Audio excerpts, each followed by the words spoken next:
that is live. Welcome. Oh, I'm not sure. Oh, it's delayed. My little stream preview kicked on, and like, oh, my camera's all out of I was like, all out of focus, but maybe I was making sure that I'm in the center of my little box on the screen.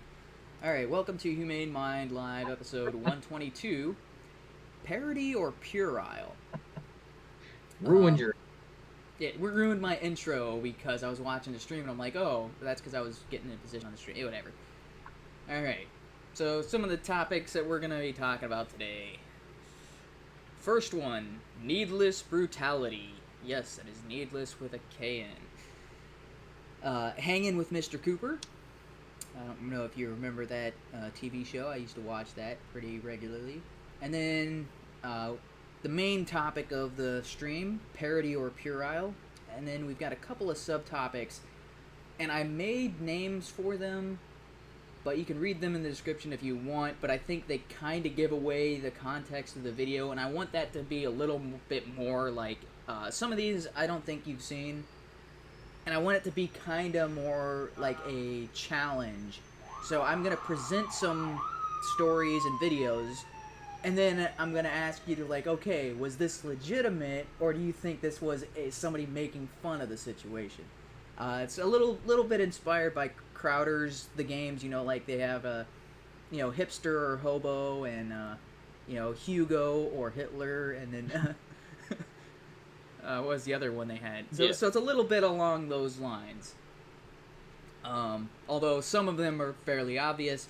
And then we're going to close it out talking about Libertardian Nominees and Jabrowski. So those will make more sense when I actually play the videos. Alright, so the first thing to talk about is the Kneedless Brutality, and so this is the kind of like the headline that's been going around the last couple of days, because this is pretty major incident, and it has incited riots. And so, yay. I mean, I know it's 2020, but it feels an awful lot like 2016, like exactly like 2016. Yeah.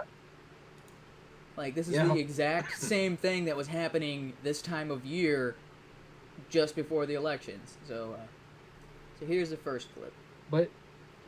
Oh. Yeah, I'm going to go ahead and play about 30-ish seconds of this. All right.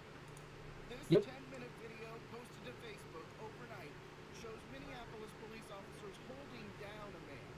One officer uses his knee to pin the man's neck down. I can breathe.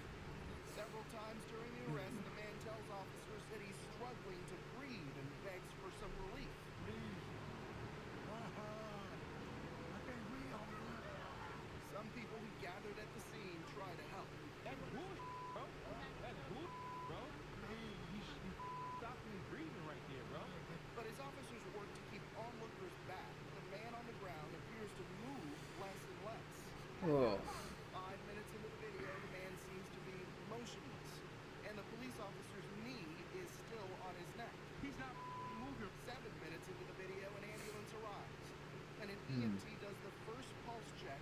Officers still have the man pinned, and when he's loaded onto the ambulance, his hands are still cuffed. Really just killed that man. Police explain. Alright, I'm going to stop it there. So about 1 minute 56. Man, that is... Oh. Very, very hard to watch stuff. I guess I should have prepped the stream for that if anybody ends up watching this. But that video's been circulating all around, so... Whew. Yeah. What is going through that police officer's mind? Like, why not put them in the cop car? Why not put handcuffs? Detain them and put them in a secure confinement.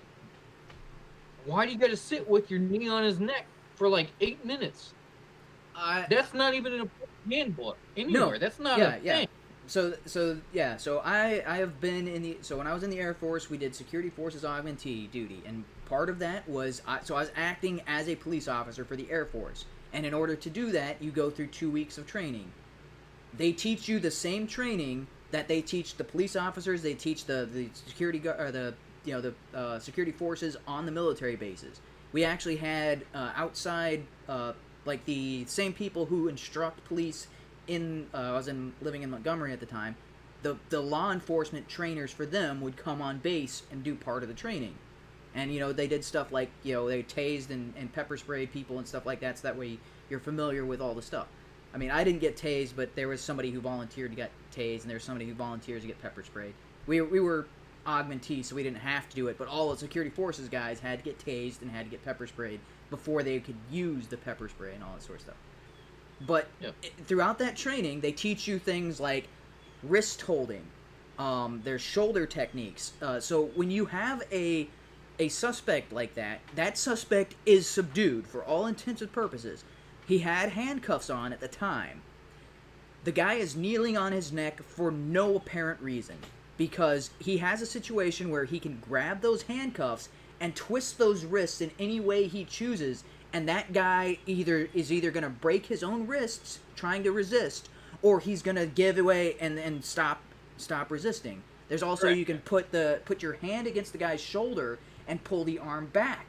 And if he tries to roll out, 2 feet over to the right. Yeah, and he's more worried. Yeah, he's more worried about keeping other people away than, like, okay, there's 2 of us, there's 1 of you. You're handcuffed, you're on the ground, we have leverage over you. There's a possibility the guy is bigger than the guy on his back. Doesn't matter. The guy on his back has all of the power. All it takes is a little bit of force to somebody's shoulder. Like, I'm moving my hands as if you could see them. A little bit of force to someone's shoulder while your other arm is grabbing them at their wrist.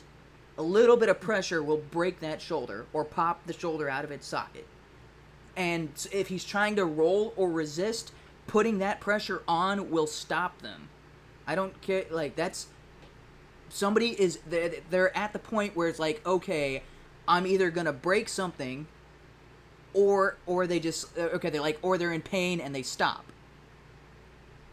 Those are authorized techniques that, choking out people and putting knees on necks. At no point in any military training or law enforcement training that I've attended, and I've got a brother who does security forces for the Air Force. At no point has he ever had a training like that either. In fact, they talk about the use of force model, and this was clearly them overstepping what the use of force model authorizes, because there was the guy wasn't even refusing. He's just saying, I can't breathe, stated it multiple times while not resisting. I've heard people say prior to this he was resisting and was actively resisting, and I'm like, at the end there, like 2 minutes in, when he's like saying I can't breathe and he's lying and he's not moving, and a couple minutes later, and the guy still has his knee on his neck? Are you... Yeah. Like, at what point is it, oh, well, he was resisting previously, so this is required? No. I could understand if you're in the middle of a scuffle. Back of the car with his hands handcuffed behind his back. That's it. Yeah. He's contained. He's confined. Yeah. There's nothing to do about it. You can't open the doors. His hands are behind him. He's cuffed. Yeah, especially if there's 2 officers there. Correct. So that's kind of disgusting to watch, because what was going through that officer's mind just to think, I'm going to sit here for 8 minutes and put my knee on this dude's neck. Why did he think that? Why is that? Well, and the other thing is there's people walking around pointing, like, dude, why is your knee on his neck? They're actively telling him. Other people are telling him, yeah, I don't think that guy can breathe. There's people in the video saying that this doesn't seem right, and the other officer standing just to his right is just sitting there waving people away, letting it happen. Yeah. So, 2 idiots. Just... I don't think it was intentional. No, I don't think that officer meant for anybody to die, but just... No, yeah. That's the thing. This is being turned into a racial... That could have been anybody, and this is just police incompetence. Oh. No, it's not racial at all. It's just that guy's an idiot and should not be a police officer. Yes. So thankfully, both of them have been dismissed. Both of them. You killed somebody. Yeah. You murdered somebody due to your incompetence. Yeah. Goodbye. So there are people who are saying it might be involuntary manslaughter, but I'm with the same opinion as you. These guys knew what they were doing, and they did it anyway. At the point where this video, the 8 minutes of this, had they been like, oh, I guess maybe that's too much, or had they shown any kind of remorse, or maybe like, oh, had they shown any kind of consideration that they might be doing the wrong thing, I could see a charge of manslaughter. But they're being told what they're doing. He's saying, I can't breathe. Other people are saying, your knee is on his neck. Saying he can't breathe. He's not moving. And it looks like he's dead and passed out there and he sits there kneeling for another 3 minutes. Yeah. At what point is the guy with his knee is murder? The other guy's an accomplice. Yeah. Well, if you know the laws of murder, if you're an accomplice to murder, you are guilty of the crime of murder. Just the same. There is no... Not acceptable by any extremities of the law. I don't care if you're a cop or not. That's just plain ignorant. There's no reason to do that, no matter what the guy's crime is. You had him in cuffs. You can see it in the video. He's already detained. Yeah. But you stick your knee on his neck for 8 minutes? Yeah. That's not even police training. That's just... And why is that other dude sitting there waving everybody off and not telling his partner, hey, maybe let him breathe, maybe you shouldn't... Yeah, so I don't know. If they maybe thought he was a flight risk or something like that, well, the other officers should have handcuffs as well. Put him in the car that's also in the video, right there. Yeah, there's a car they could have put him in if they could have... Maybe he was he was stronger enough or whatever. So that's the thing I don't understand is because they said he was resisting a lot more before the video cuts in, and there's extended footage, but at this point in the video he is subdued. There's no reason for any more force. Like yeah. He did not deserve to die like that. So there were a number of things they could have done if they thought, okay, we can't quite control this guy. We're waiting on the ambulance to come. There were other things they could have done in the situation, and when it comes to the use of force model, it's whatever a reasonable person could justify. It's not whether it was the safest act to do. It's not whether it was the most. I'm trying to think of the correct word. It's so in the case where it's usually like where somebody will pull out their gun and shoot a suspect. And it's like, oh, well, they could have shot him in the knee or the leg or something. Like, that's what most people argue.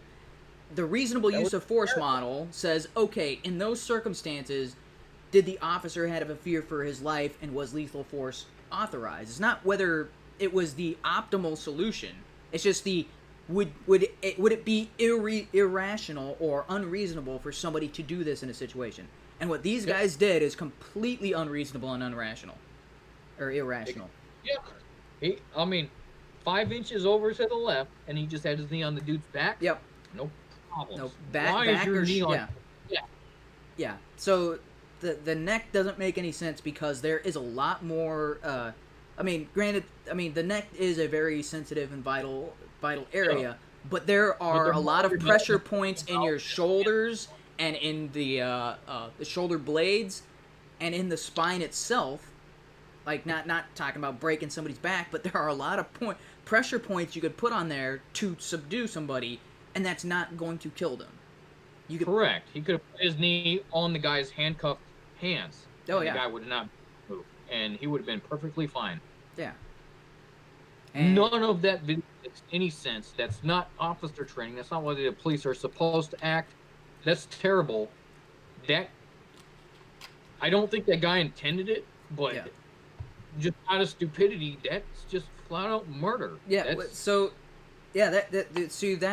part where you said, well, maybe they didn't intend for it. And I'm like, if these guys had zero police experience or police training, maybe that would be something I would consider. And you're choking someone out, and they tap out, and you just say, "Oh, I'm going to hold it for 7 more minutes." Yeah. So. Yeah, I'd say just there at this point it has to be like it's deliberate murder from everything that I can see, unless there's some other other information that drastically changes the story, I don't see what other information could come out that changes this. I'm like, everything leading up to that. That guy is an idiot. Yeah. Like, worst kind.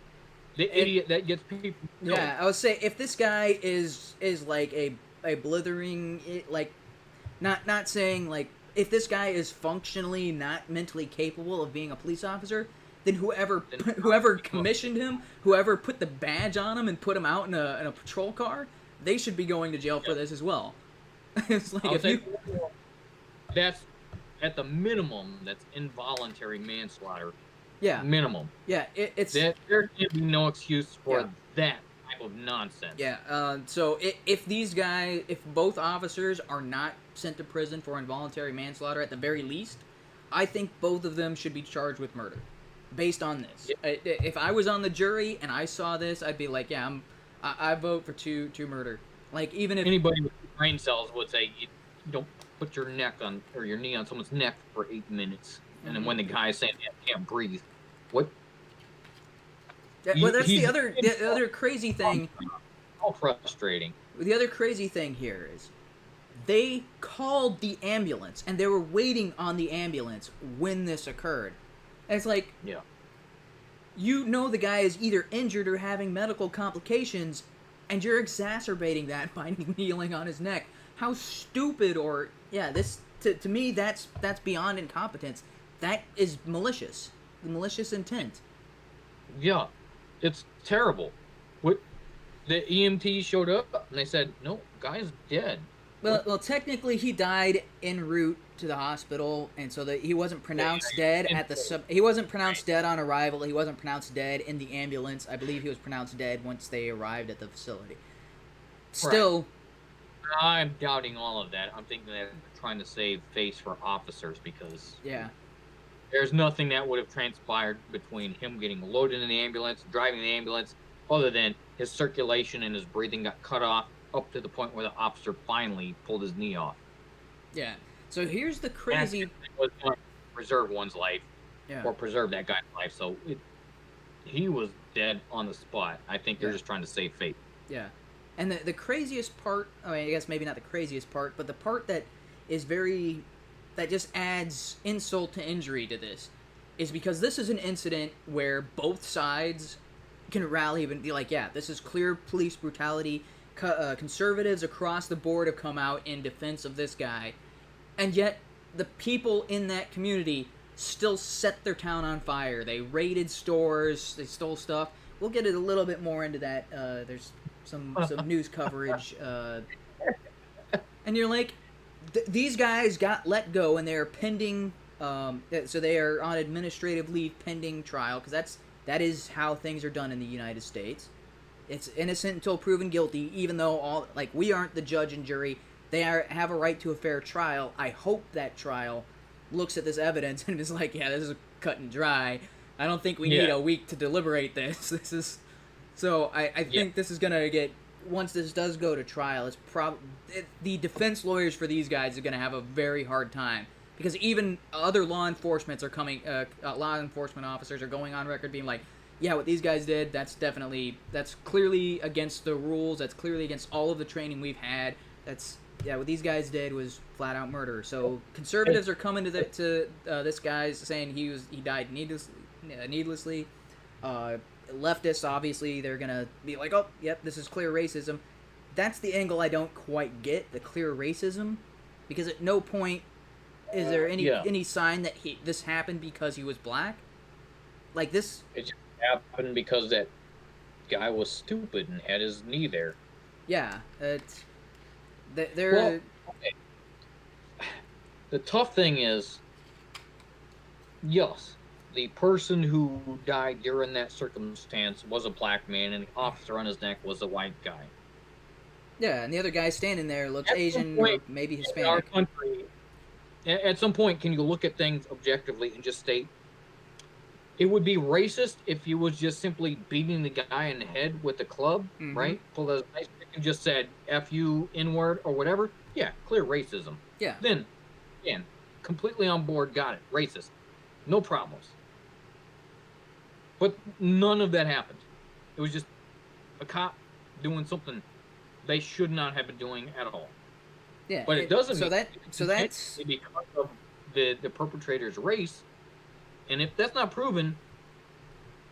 And if that's the case, then it should always be, if you are a black police officer, you're the only one allowed to arrest black suspects, and if you're a white police officer, you're the only ones allowed white Get suspects. to that point.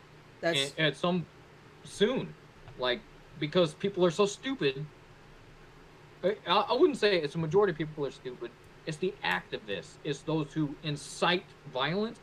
When you said, "Hey, people are looting and rioting," yeah, there's a small group that invest in that. They incite that sort of rioting and looting mentality. The rest just say, "Hey, free shit." It's the same thing that happened in Ferguson. Yep. They, there was a. Honestly, after all the evidence came out, it wasn't even a bad call. It was just they didn't like it because whatever his name was, Darren Brown. Was it Darren? Michael Brown. Michael Brown. Yeah, not Darren. Michael Brown. So he got shot because. He got shot because he was trying to take an officer's gun away from him. Correct, because he went and tackled an officer and was attempting to grab his gun. He wasn't saying, "Hey, hands up, don't shoot." He wasn't sitting there kneeling down saying, "Please, don't do something. I'm surrendering." He physically tackled an officer and then reached for their gun. It's a bad situation. He shouldn't have done that. Unfortunately, the police officer had to be in that situation. Maybe he could have been in a better spot to where that wouldn't have happened. Yeah. It's just bad all around. However, what happened immediately after is race baiters came in. Jesse Jackson even came down. Obama put his opinions in. And then it turned into a fiasco. And everybody started rioting and looting. And it turns out they were rioting and looting their own damn neighborhoods. Yep. What? And then why would you do that? That has no purpose. That serves nothing other than you just hurt everybody in your community because you've demolished those mom and pop shops. You smashed in their windows. You stole their stuff. Yeah. What did that prove? Nothing. And it's the same thing that happened here. It just seems there are people that saying, "Hey, when this happens, I'm looking out for free stuff. I want a flat screen TV, so I'm going to wait till rioting and looting starts, and then I'm going to go smash in the store, do electronics or hardwares or whatever, and get what I want." And I'll blame it on this. That's exactly what happened. No reason to riot. There was no reason to loot anything. It didn't help anything. It didn't benefit anything. Nor did it make this police officer more guilty or less guilty than what he actually did. It's disgusting. How do you use someone else's death for your own personal gain just to get some free junk? I don't know. That's nasty. That's terrible. It's a complete disregard for other people. And because the thing they're not understanding is they're hurting those local businesses, and that's what people have put their blood, sweat, and tears. Their life goes into building those businesses. Those people sacrifice a lot to own their own convenience store or own their own, we saw auto zones being broken into, and they're like, "Oh yeah, it's some corporation." It was like, no, that place has a local owner. It's a chain store. You buy a franchise into AutoZone. Yeah. There was people breaking into Wendy's. They're not, "Oh, well, that's corporate Wendy's." I'm like, no, there's a local manager who owns that Wendy's, and they spent several $100,000 to get that franchise. Probably went into debt. They're probably not breaking even yet, and you broke into their store and stole their stuff and trashed their... Even the McDonald's, those are franchised out. They are locally owned. Locally owned, and it's people spent their life energy trying to make that a success, and all of that, any type of forward momentum they might have built up, you just took it away from them because it's self-centeredness. But I think this is So I wanted to talk about this. Yeah, I wanted to talk about this at the beginning because it is very infuriating all around. the whole incident and then the reaction to the incident, both are uncalled for. Yeah. Both are terrible responses to the situation. Terrible. And the rest of the stream should be a little more lighthearted and so and less less stressful and anger inducing. So, all right. So the next topic is a little. So the incident with the cops, people are calling it racist. I don't see it as racist. I see it as just police brutality. The next incident, I originally thought, no, they're making a big deal out of it. This isn't quite racist. The more I watch it, the more I'm like, yeah, I think I'm on the board that this was definitely a racist incident. And it's all right. So we'll play this. This is a little more humorous, at least some levity to a situation that could have gone terrible, but instead is a little more laughable, but it was still really ridiculous. All right. So I'm gonna play this. It's a 3-minute long clip, but I don't want to play the whole thing. But I'm gonna play about I think 45 seconds to a minute of it. I'm gonna tell them there's an African American man threatening my life.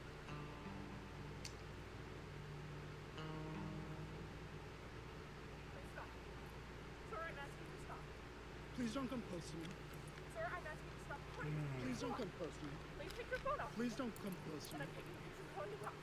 Please call the cops. Please call the cops. I'm gonna tell them there's an African American man threatening my life. Please tell them whatever you like.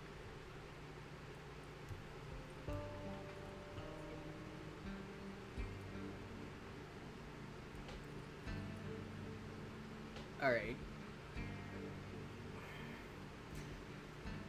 I'm So- sorry, Rambo, and there's a man, African American, who's a fighter. So I said it was a little more lighthearted or a little bit of levity, but seeing that dog's face and reaction, I'm like, nope.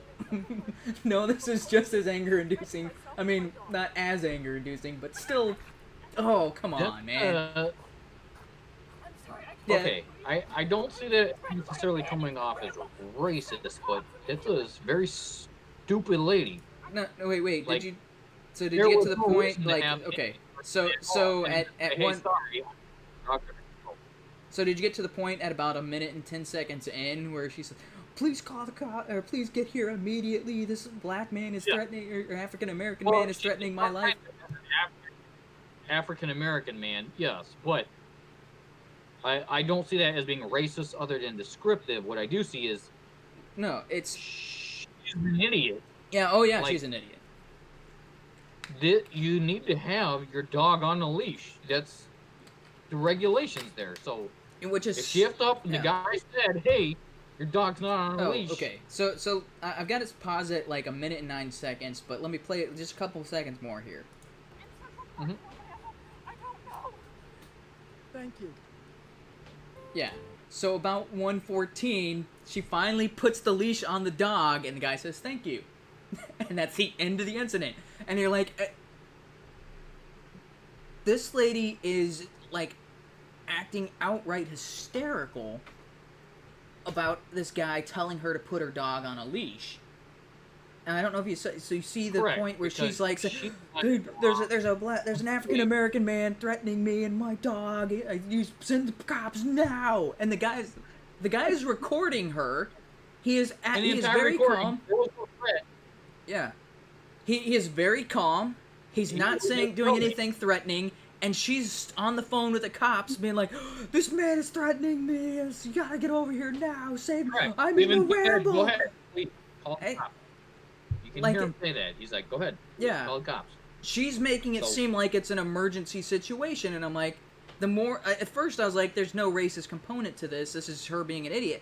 But the more I'm thinking about it, it's like, what's the reason for her being hysterical and say, because like fear is coming out? And like, Oh, no. I don't think it's It's like- racist. I think it's posh, upscale Americans that have had too much provided on their plate, and now they no longer realize what it means to actually have fear or a sense of being mugged or a sense of being in actual jeopardy. I think this is just upscale, well, higher tiered elitist who this is the worst they get. A guy recording saying your dog should be on a leash. Alright. Yeah. So That's her fear. So skip forward to about 140. If the habitat Okay, is yep. destroyed, Because this we is won't the be able guy to at the go other there side of the to phone. see birds, to enjoy the plantings. I'm not going to participate in my own dehumanization. I'm not going to feed into this. Alright, pause it like after about 10 seconds. That's the guy she's so afraid of mugging her. That's the guy she's got to call the cops on and be like, he's threatening me and my dog. And I'm just like, okay. But that guy? mugging is after, other than you need to have a leash. Dude, that guy looks like the guy who might throw a punch at you and then apologize immediately after. Oh, I'm sorry, I didn't. He looked like Idris Elba's dad. Like, you know, Sorry, who? hey, I understand. Idris Elba, right? From Yeah, I know who Idris Elba is. I the don't Thor know. movie. His dad? Well, I'm saying this guy looks like his dad. Oh, like, okay. You know, a bit older version. Mm. Just I don't know. So this guy seems a little on the effeminate side. I mean, granted, I probably don't have much room to talk, but it's like this guy is clearly a nerd. He was at the park watching birds. He listened to his manner of speaking, and it's like, dude, that's the guy you're afraid of. It's like, the more I'm looking at this, the more like, dude, the only reason she could have that hysterical reaction is because he's black. Because this guy looks like kind of like the most timid guy you could expect to find in Central Park. Like if you're like, oh, I'm going to Central Park, and you're like, oh no, there's a black guy. And you see this guy, and you're like, oh, whew.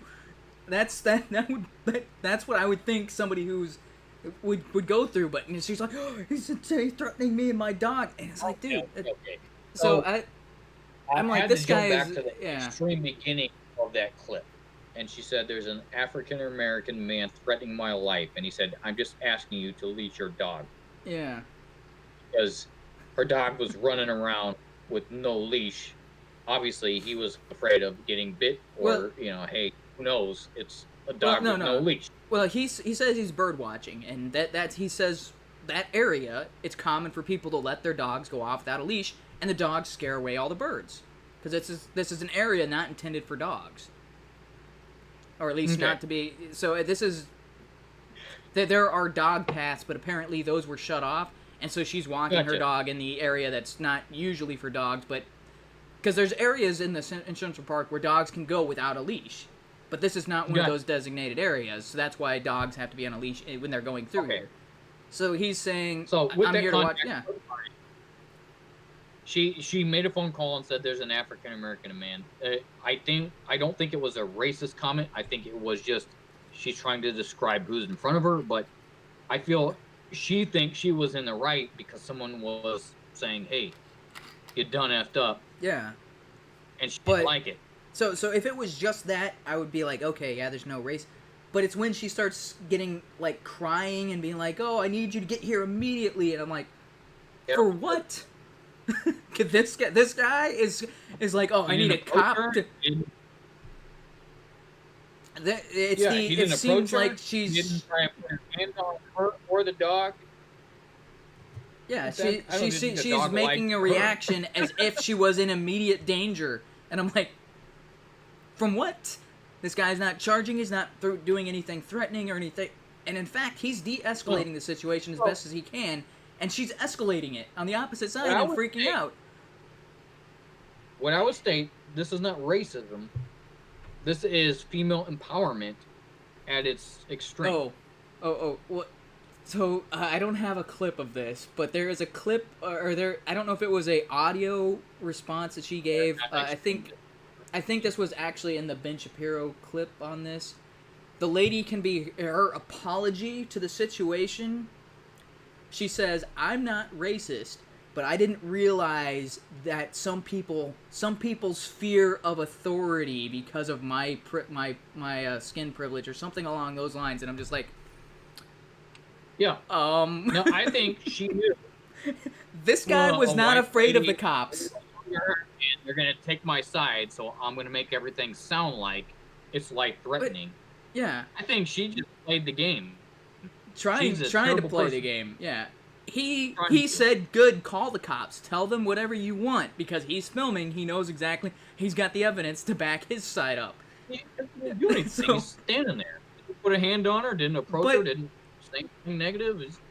But she was the one calling the cops as a threat, and then later is saying, "Oh, I'm not racist. I didn't realize that some people view the cops as threats. I view them as protectors, and not, that must be a part of my white privilege or something along those lines." I'm like, it was a racist statement. I think it was she knew her advantage in the situation and tried to play that card, knowing that she had such advantage in certain circumstances, but particular ones. Since I was just standing there, the card didn't work out. What advantage? Is the advantage that cops hate black people and they are over and protective of white women? Is that the advantage? The advantage would be, okay, let's say that same guy was standing there who was recording had a hoodie. Yeah, that might change things. Yeah. But he didn't. Because stereotype perspective, and no, he didn't, because he's just a regular dude. Yeah. He's just there. So I think she was trying to take advantage of it, but the cards were not in her favor. She's a privileged white woman feeling someone saying, "Please put a leash on your dog," is an attack on her. She took it to heart and said, "I need to call the cops," because that's terrible, and that's the way extremely privileged people act. Oh, yeah. You don't understand the way the real world works.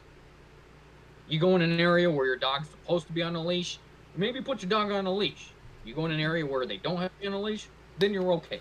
If someone asks, "Hey, put your dog on a leash," it's not a personal attack. It's just, that's what you do here. Okay. Yeah. She took it as a personal attack. I don't see it as racist. I think she's just extremely privileged and expected the police to have her back versus the guy recording. Okay. So, and after everything boiled down, she realized, no, this is all on me. And then tried to say an apology afterwards. Yeah. So, I can see both angles and both positions. Currently, I'm of the opinion that she thinks she's not racist, but is doing things that I would expect somebody who is racist to do. Oh, like, yeah. So, I would say the context of the video and what she is stating and the way she's stating things is trying not to be racial. So I'm not stating she's not racist. What I am stating is I see more privilege coming through than being racial. Gotcha. It's they merely underline subtext that says, "Hey, this is the way you think about black people," or something like that. But overall, what she was trying to prove is, I'm a young white woman in Central Park, and cops are going to have my back. Yeah, that's... Even though she's being stupid and didn't even follow normal regulation. Granted, if she gets all of her information from leftist media sources and from, college professors, then, yeah, I could understand why she sees the cops as anti-black and pro-white women. That's not... Sure. That's not typically the case, with the exception of some policies from some of the governors and some of the mayors who have been in New York City. For the most part, the cops in New York City are not racially biased, or at least from what I can understand. Just based on the statistics in New York City, the arrest records have been victim, and the amount of incidents that are attributed, it's the cops in New York are not overwhelmingly anti-black based on the statistics they have. There were some policies like the Bloomberg policy of stop and frisk that was implemented in a very racist way, but that they were following orders to be racist. That was a example of institutionalized racism under Bloomberg's administration. Yep. Oh. Okay, so from what I can see, there may have been underlying racism, but ultimately it looks like a privileged white woman who got scared because someone called her out for doing something wrong, and now it's an attack on her personally. She felt the attack and decided to call the cops because she's a privileged ass white woman. Yeah. So there is a little bit of a silver lining to this. So there's a little bit of silver lining to this story as opposed to the last one. So it's a little more levity now that this. So the dog has been taken away from this woman, thankfully. The dog was an adoption rescue. Yeah, the whole Whole video. video, the dog did not look like her. No, it did not. It was trying to get away from her, and she's choking it almost the entire time.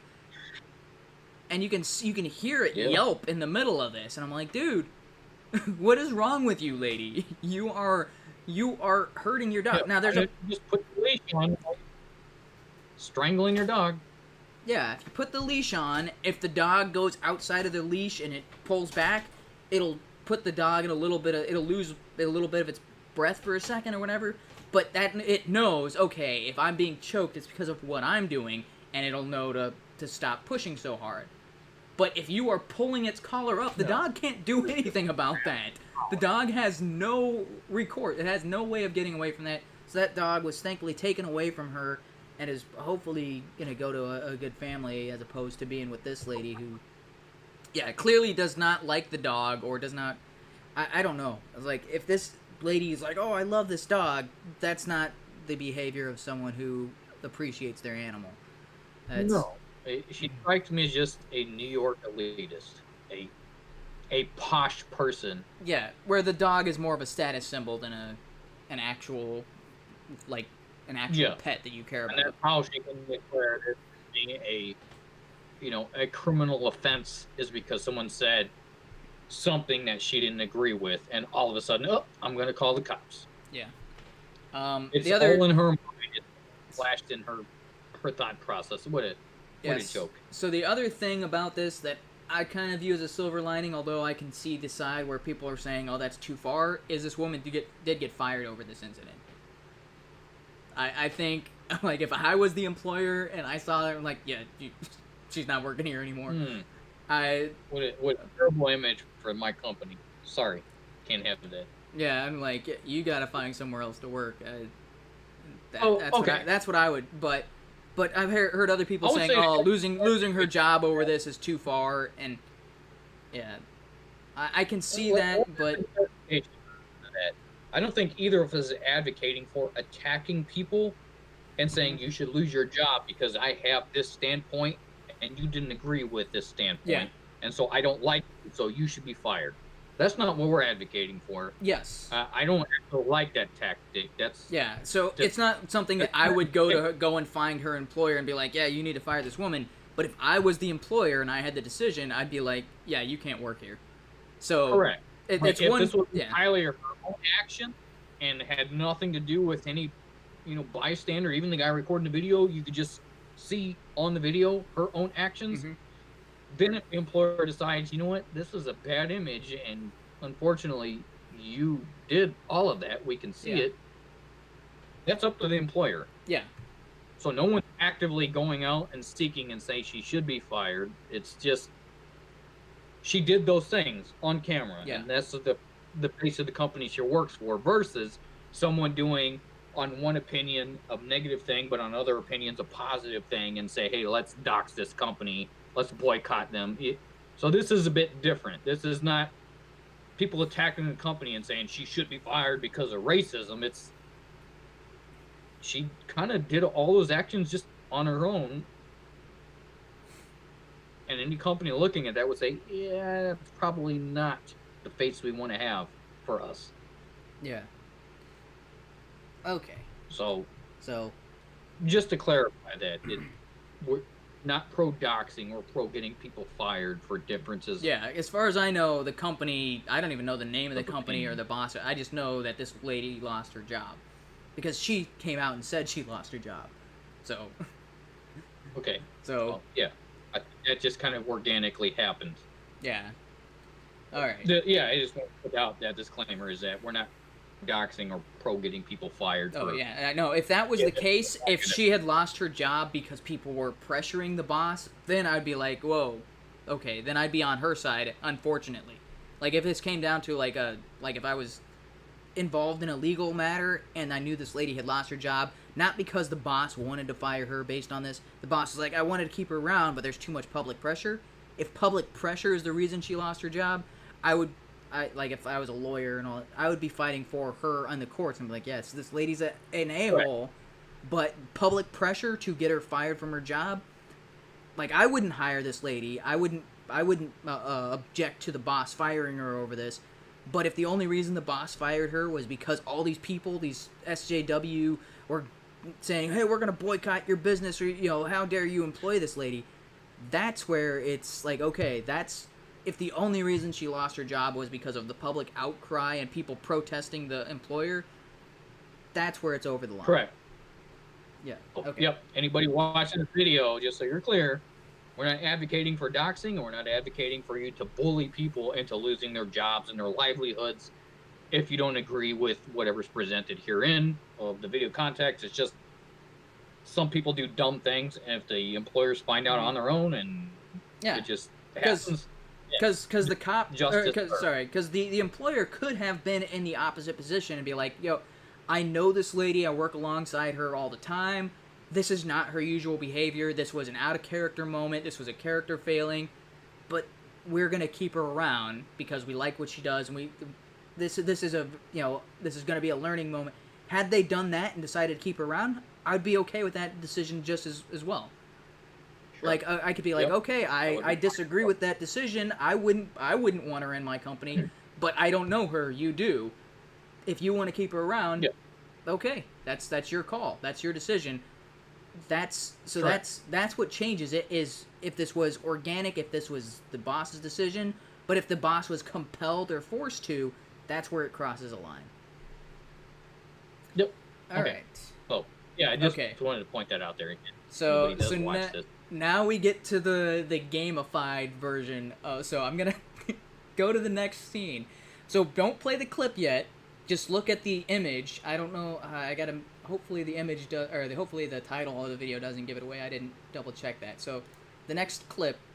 Yeah, okay. It just says celebrities to the rescue. So just based on the still image at 1:14, Parody or Puerile?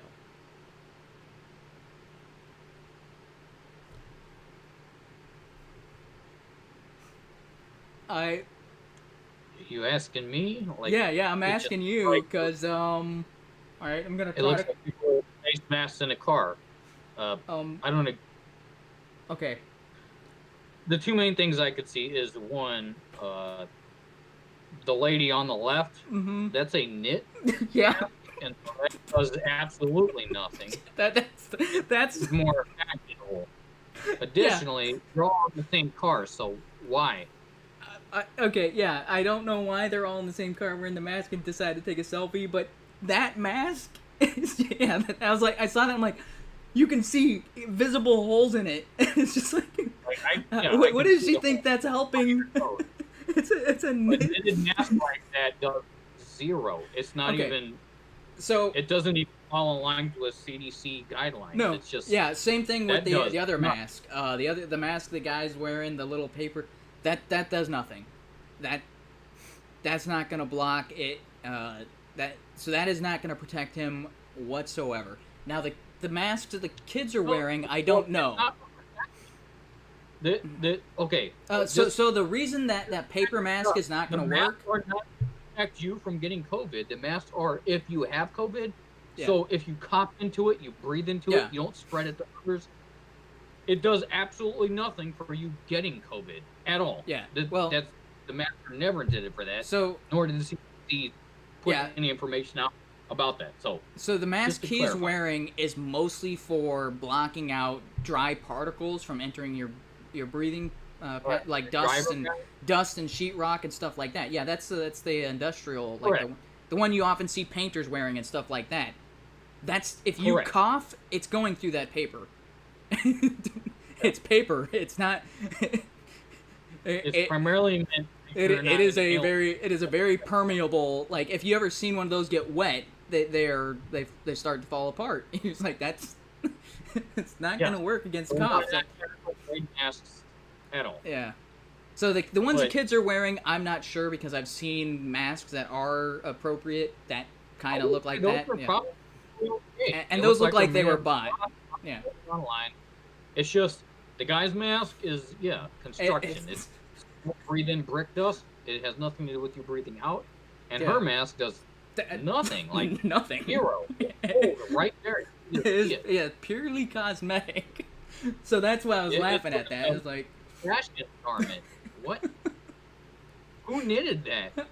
What a waste of time. That's worse than knitting a scarf. So who knitted that? Go ahead and press play.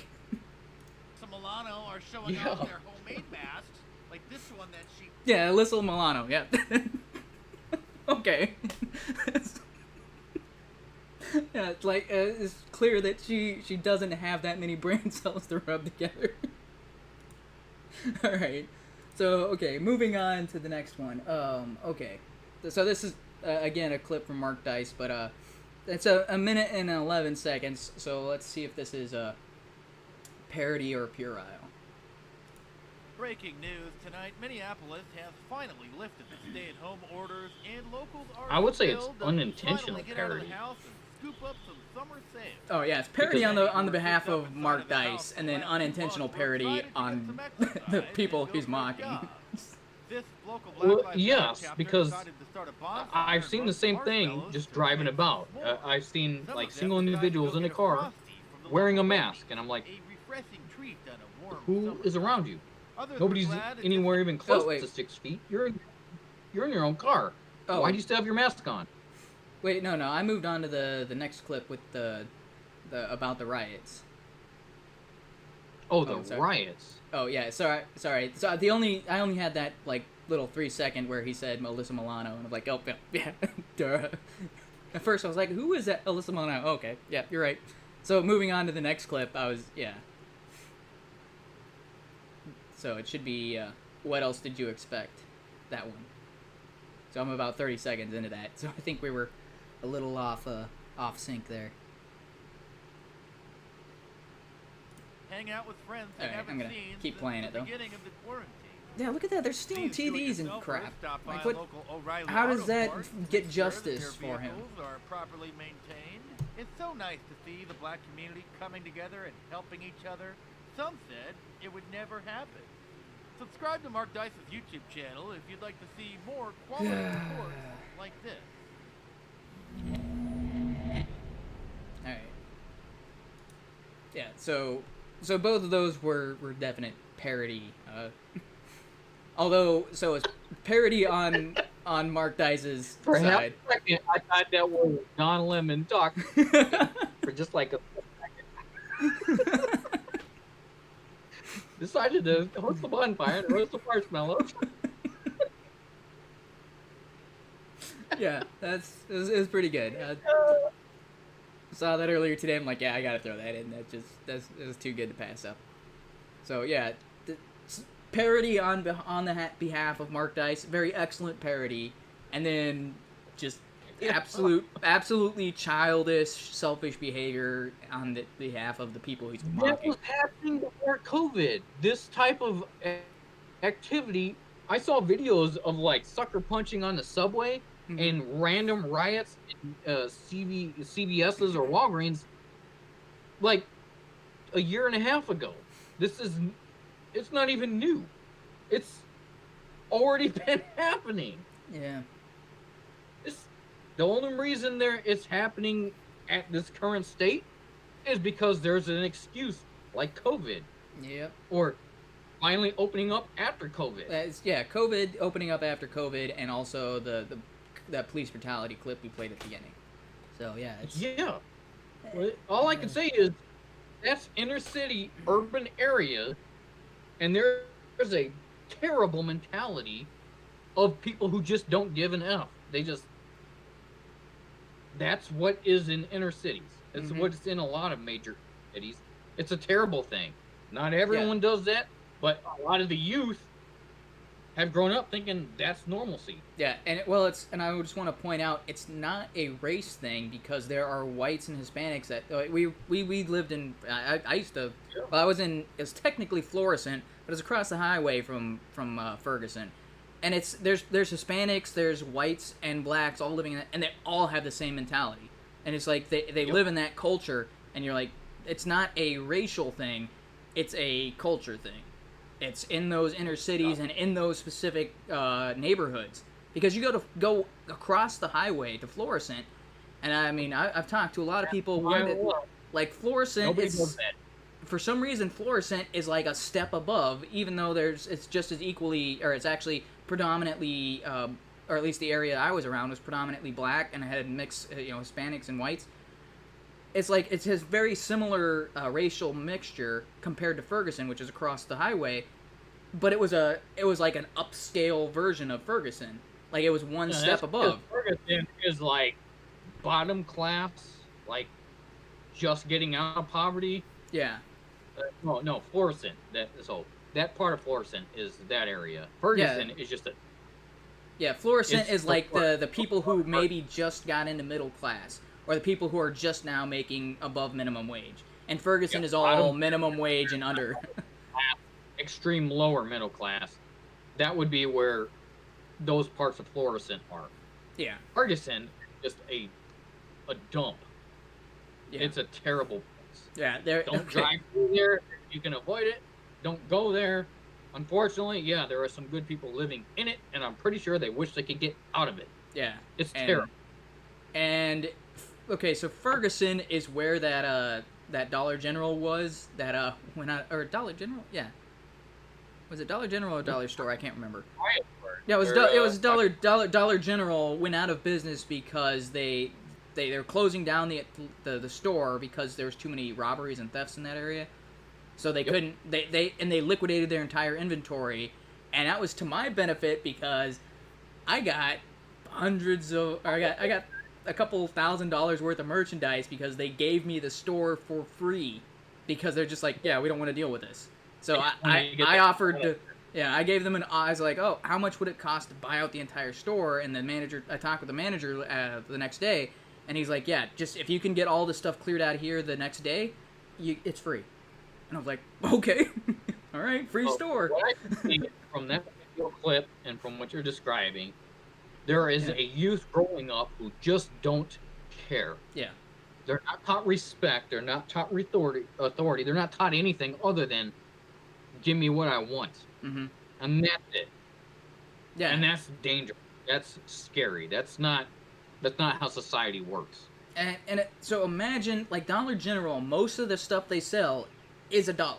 There's a couple items that go up to $10, and most of the way they make money is by buying things for pennies on the dollar and then selling them for $1.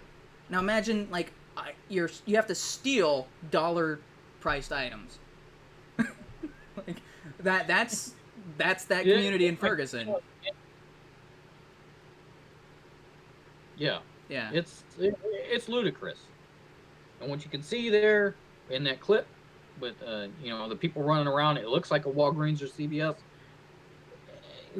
What are they taking? What could you possibly steal from a CVS that is worth looting at all, other than maybe over the counter meds? Now, so the AutoZone also doesn't make sense. Tabs.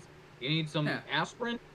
The rest of it is like the cheapest of the cheap stuff. That's what's there. Yeah, the one that did make sense. I mean, I completely understand why people would steal flat screen TVs and electronics. Like, yeah, those are high priced items.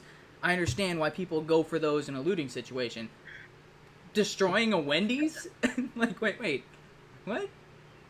That food's not even prepared if you haven't ordered it. Well, no, and also that Wendy's, apparently, like, if it was visibly closed for weeks, it's probably closed because of COVID, and they just decided to smash windows and destroy stuff. And I'm like, what did that Wendy's do to you? What did you hope to get out of that? All right. So we've got a brash bunch of youth growing up in inner city areas who just don't give a crap about anything. They don't give a crap about authority. They don't give a crap about people's personal property or what it means to make a living or the consequences of their actions. This is predominant in a lot of major cities. Yes. That's the way the youth are growing up.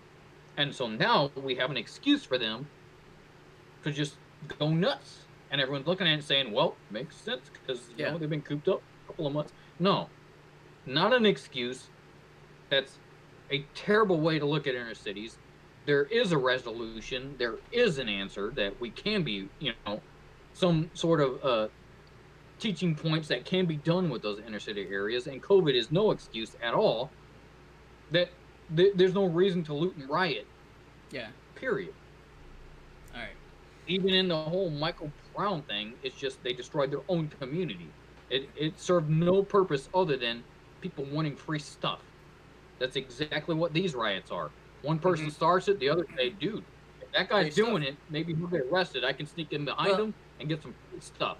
Yeah, That's it. That's all some that's free going through their stuff, head. but that doesn't quite account for why they destroyed a Wendy's. That seems Maybe they square beef patties instead of round. I don't know. Okay. Maybe Wendy's has ever frozen beef and they thought that's more fresh. Couldn't tell you. All right. Okay, so next topic.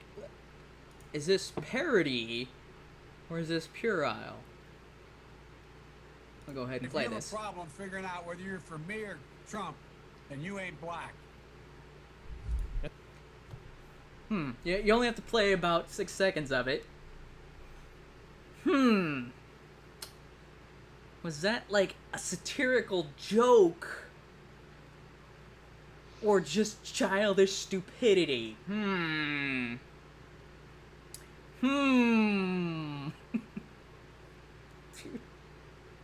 The number of people who keep trying to pass that off as a joke is it does not. It does. I can't even understand those people, how they can look at that clip and be like, oh, it was just obviously a bad joke that failed, and I'm like, what? What, the tone and tenor in which he's delivering it, it's not deadpan, it's not, if you don't know who to vote for, it's not clearly absurd. He's delivering it as if it's normal speech, the way he delivers everything.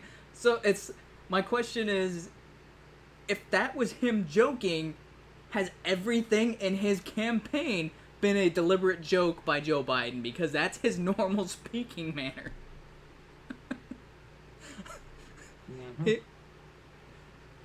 And again, I was like, man, I don't know how you can look at that and be like, well, I don't know how that's not racist. You're not really black unless you act and vote a certain way. What? But I mean, since when? It's not the first time Biden said something along those lines. I think his brain just really thinks blacks always vote Democrat. Like, that's hardwired into his brain. And if you don't vote Democrat, then I don't know. I mean, that guy, I don't even think the Democrats are on his side anymore. I think he's like free floating out and nowhere, and the Democrats are saying, dude, there's an election in a few months. What do we do? Because there's nobody to present. We got this clown and we got nobody else. What do we do? All right. It's just... Yeah, I can't believe that happened. I'm like, dude... Well, I mean, I can believe it, but it's like, dude, at some point they got to be like, okay, Biden's not allowed to go off script ever again. He's the same dude that said, we're going to put you all back in chains. He's the same dude who said that nonsense. Yeah, and like, how did the people managing his campaign not be like, okay, everything is on a teleprompter, don't go, because that was clearly ad-libbed at the end of the interview. He's stuck at home, and he's put forward this idea of he's participating with COVID lockdown like everybody else. He doesn't have those campaign managers. He doesn't have a teleprompter. No, he's just running freeform, and it's terrible. Just the... Yeah, man. How... It's at this point where I look at Bernie Sanders and think, how did that guy lose? Yeah, I mean, dude's rocker and a bit of a nutball, but how did he lose to Biden? Because at least he could finish sentences. At least he could talk. At least he didn't piss people off by saying racist slings. It almost begs the question, like, what? Yeah, like, based on what the Democrats' party lines are, it would seem to me that... Yeah, it would seem to me that Bernie would be more of a unifying figure for them. I don't know why they thought Biden would be more unifying. I'm like, well, he's for Bernie's for universal health care and all these social programs and stuff. But yeah, that's what all Democrats are for. How is he such a divisive character based on your rhetoric? I understand why he was divisive, because they're like, oh yeah, he's never gonna win versus Trump, and I'm like, why did they think Biden was gonna win versus Trump? And I think it's I don't like there's platform. I don't like social democracy, whatever it's proclaiming, because it just sounds like socialism. But at least when it comes to a debate, when it comes to open speech, when it comes to declaring one's point or platform, Sanders could do that. Biden, dude, I think he belongs in a wheelchair in a geriatric retirement home. Yeah. He's done. And what? So I should clarify something, because we did talk before about the Democratic split between the people who are in charge and all the old school Democrats versus the Bernie Bros and AOC and the new radical left or whatever. So we talked about that, but I don't. What I'm saying right now is I can't understand how the establishment Democrats got their way when it seems like the majority of people would be, the majority of Democrats in general would be like, Joe Biden, really? Okay, like the established Democrats, the ones still in office, think they have some sort of modicum of power, so maybe they chose to waiver that. Somebody they felt was a puppet. And I guess maybe they thought Bernie was too radical, but I'm like, based on the rhetoric of most of the Democratic Party, I don't see how he is that much more radical. He's radical. He's radical definitely compared to people on the right or conservatives, but compared to most of mainstream Democratic talking points, he's like maybe one step to the left of that. There's other... Elizabeth Warren and Buttigieg, when he first announced his campaign, he was actually more to the right because they took his platform, went more progressive. Yeah. But he still handle a conversation. He could still sit in an interview and put forward his platforms. Yeah. Being an old guy with socialist ideas, no, don't like it. But at least you can understand what the hell he's saying. Yeah. Biden, not even English half the time.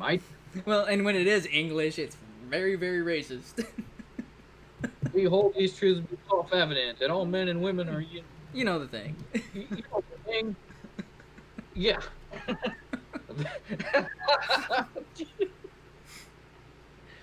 Who's gonna vote for that guy? What are the Democrats doing? Did they just I think they shot themselves in the foot and the face at the same time, remarkably. Just... Or it's like they shot themselves in the foot, and to even things out, they shot themselves in the other foot. Yeah, so they don't know it was self-incurred. So when someone walks by, oh, someone else shot you. Yep, that's right. Both gun wounds. I don't know what they're doing. Who? And oh man, it just doesn't make any sense. And now there's actually a subpoena against Biden due to the Ukraine scandal. It's now finally being put forward. He's got no shot in November, zero. So there's if the they Ukrainians don't have another person to run for the DNC. This will probably be the biggest landslide victory of any incumbent party ever. The Democrats are just not going to show up to vote, because why would you vote for that idiot? All right. So I got one more thing to say about the Biden thing before we move on to the next clip. So there's the Ukraine scandal against Biden, where it shows it's very evident corruption, especially with the audio clips that have come out with him talking to the Prime Minister of Ukraine, and the Prime Minister is saying we don't have any evidence of any corruption whatsoever against I think it was Poroshenko, and he said, but we demanded his resignation in order to meet your demands. There's phone call conversation of him saying that to Biden, and Biden yep.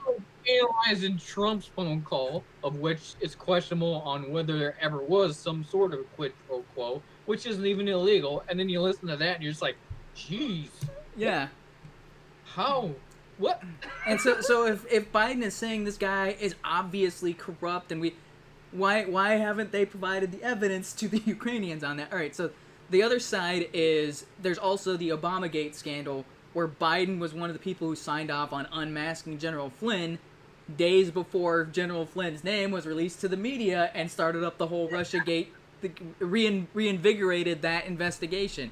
It's like, and more than likely Obama was involved in that whole thing as well. He was in the office. When I asked him the questions. Yeah. They were both there. What I found funny is, I think it was on CNN. What's that lady's name from the morning show? There's like two of them. Papa Joe, right? Mika Brzezinski? Yeah. She was asking him about that. He said, I have no knowledge, nor does anybody I work with have any knowledge or whatever. And she's like, but we have recording of which. Oh no, I think that was the no. She was the one who grilled him about the Tara Reid, and that's another scandal against Bet. But it was George Stephanopoulos who played it, and he was like, "Oh well, no," because I think we discussed that 2 weeks ago.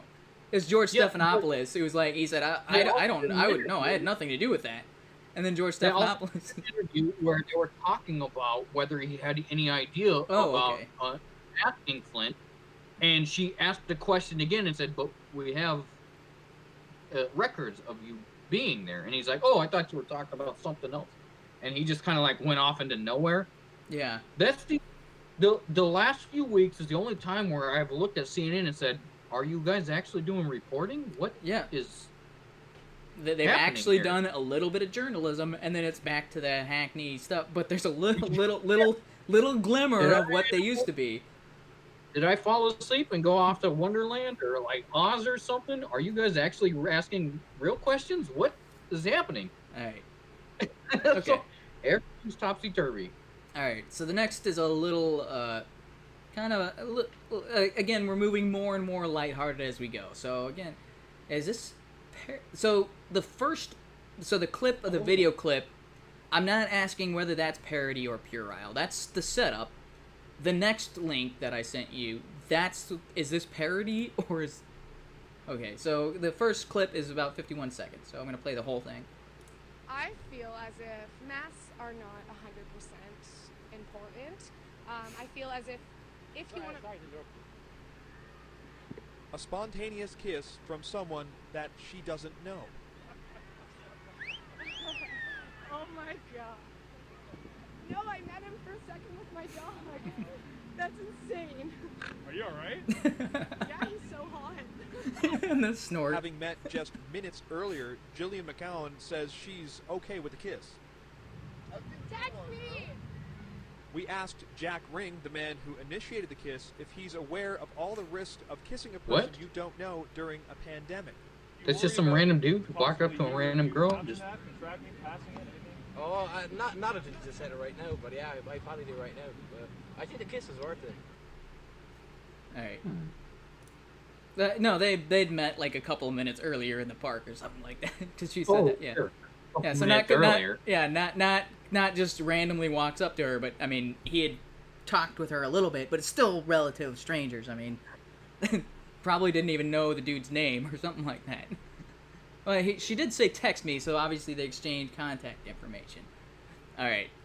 So here is where the question comes in, is the next clip. This is the CTV headline from the Star. What? Like that's got to be parody, right?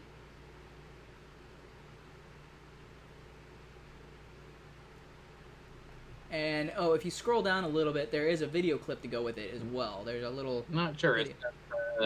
Yeah, there's a little video blurb. It's only a couple seconds long, so if you scroll down, it looks like a Twitter little video here. No, I'm getting a page. Could not be played. What? It was playing earlier today. All right. So it's them. So yeah, it's in the article, but it says CTV News had issued an apology for broadcasting a video that featured non-consensual behavior. CTV Toronto news anchor Nathan Downer told viewers Friday that it was wrong to air the video, saying what occurred was unacceptable. What? What kind of... What, you're talking about the previous clip with the dog show? Where the dude kissed the girl. That's the clip. Yeah, I'm pretty sure she looked happy, and I'm pretty sure he was okay with it, and so... Yeah. Consensual enough. What? they had to apologize because it was non-consensual because he didn't ask if she wanted to be kissed before he did it, I guess. Why are they like, apologizing? It's not like they staged it. They just were filming. It just was there. It had nothing to do with the news crew at all. But yeah, so they broadcast it because they're talking about the dangers of interacting with people during COVID and all that sort of thing. But then they apologized for airing the clip because they're like, oh, that's non-consensual behavior. And I'm guessing the radical left people are like, oh, how dare you? So it's like they didn't care about the COVID angle because that seemed like a, okay, that seemed like a little overboard, probably risky behavior. But I was like, she looked happy, he looked happy. But angry Karens where it seemed to be bombarding CTV saying, how dare you? He went and kissed her without her permission. I was like, looked like she had his permission there because she was kissing him back pretty hardcore. The thing I don't understand is, if you're to listen to mainstream rhetoric or just people on Twitter or Reddit or whatever, is that conservatives are kind of the uptight, holding to old school ideas and saying, hey, this is the way things are and we need to keep things this way, or even being war hawkish or whatever. But then you look at stuff like this and they're kind of more uptight than even Christians, like old school thought. I think most people in church would look at that and say, oh, that's funny. Yeah. But to be young and foolish, right? Rude and it should never have been aired, and taking it serious, like, really? Because that's kind of how people meet. Like, that's what guys do and that's what girls do, and apparently she appreciated it, and that guy had some some conies, but that's what people do. It's how you meet. All right, moving on to, so this is the last clip, and okay, before you click on the link. All right, I'm sure you've heard of this, the Thot telling viewers of their Twitter that they can afford to donate to the channel. Let's go. Yeah, so go ahead and cue that up and hit play. Guys, I think now would be a great time to tell y'all that I know that everyone's having a lot of trouble. There's a pandemic going on, but $5 is only $5, okay? It's not a lot. But for only $5, you could sub any stimulus checkers, any tiger owners. Guys, that's the... It ain't difficult. It ain't difficult. I know a lot of people are having a hard time, but I mean, I'm more important than y'all. So do you think this is parody? That's all I'm asking. Yeah, that's all I'm asking. Yeah, no, for her, unfortunately, it's real to her. Wait, what? You have time to watch me. You have time to go out and get a job and work to pay. No, you do play the clip, right? Yeah. You're talking about the girl sitting there with like all the stuff around her. Wait, what? Bad mouthing people for not. No, that's the original. Watch her on Twitch. That's the original, the one I sent you. It's like 39 seconds. Same shameless, just chatting. Thot demands some viewers to sub. Nope, I don't think he. I think the last link I got was the star one. Oh, you didn't get this one? Oh, I might have cut it off. Oh, and here, I mean, you heard nothing from my end. Here we go. That one. Cue that up and let me know whether you think that's parody or puerile. Yep.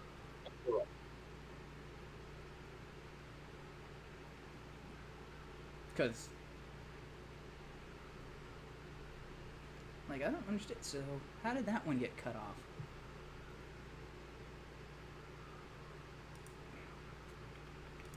Yeah, let me make sure you're getting the... So, the last one you got was the star. Did not get the rest of these clips, so... Might be a message limit on Hangouts.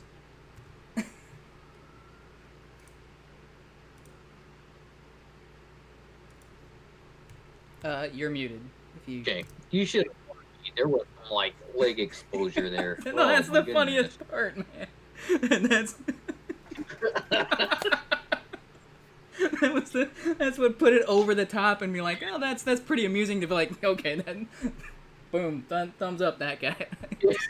Yeah, he did that. I was like, ugh. No, thank you.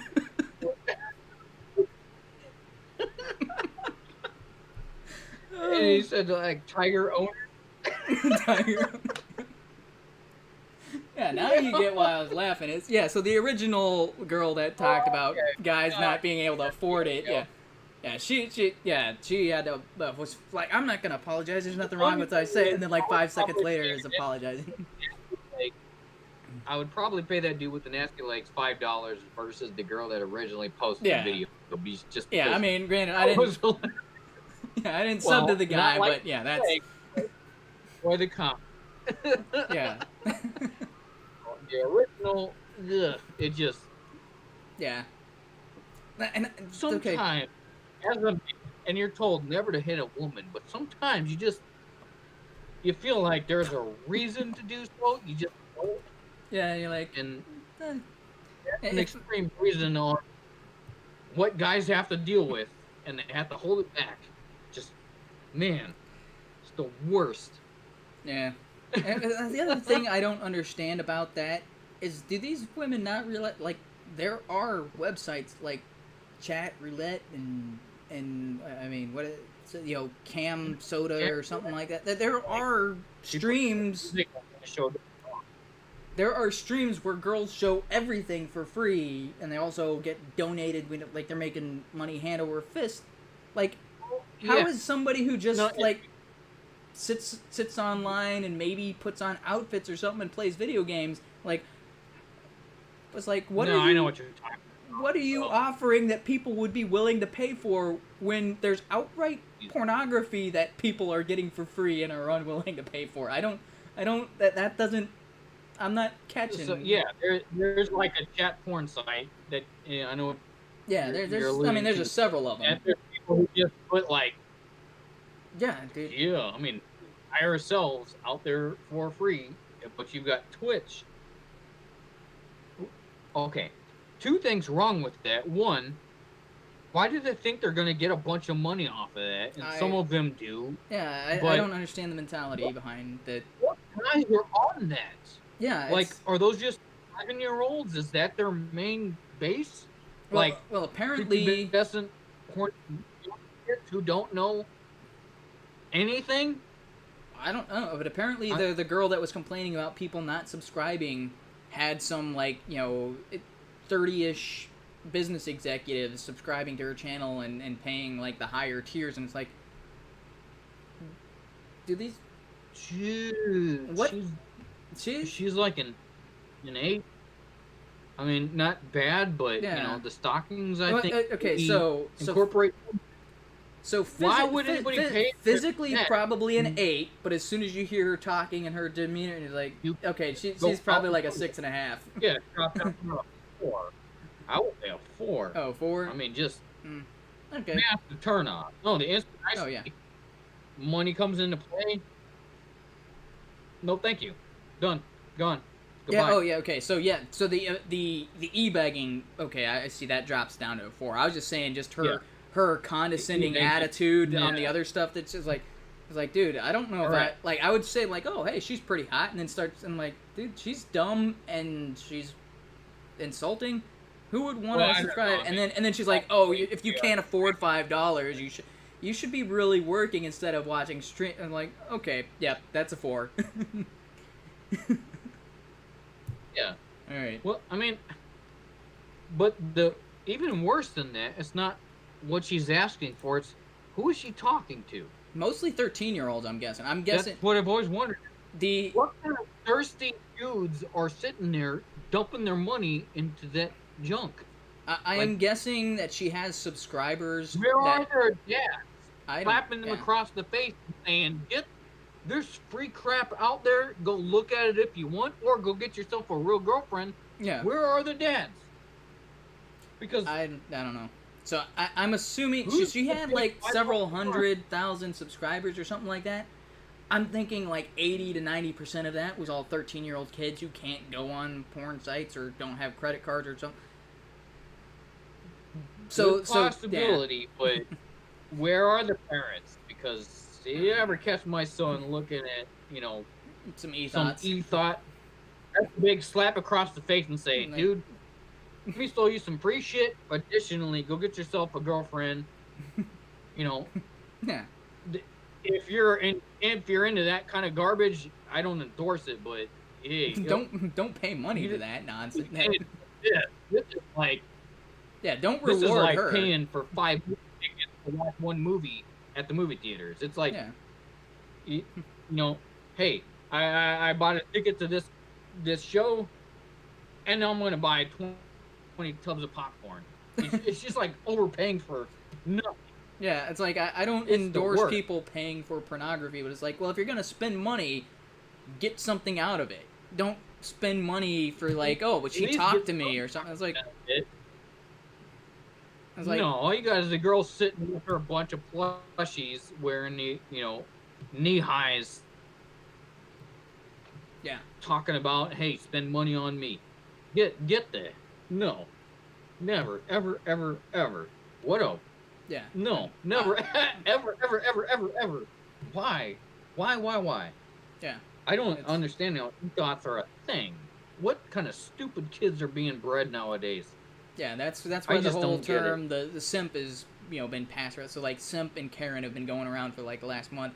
And it's because people are throwing money at girls that, like, they clearly don't have any interest in them and are only using them for their money. And, like, the guys aren't getting anything in return. And it's like, well, I don't agree with paying for pornography. I don't agree with watching pornography in general.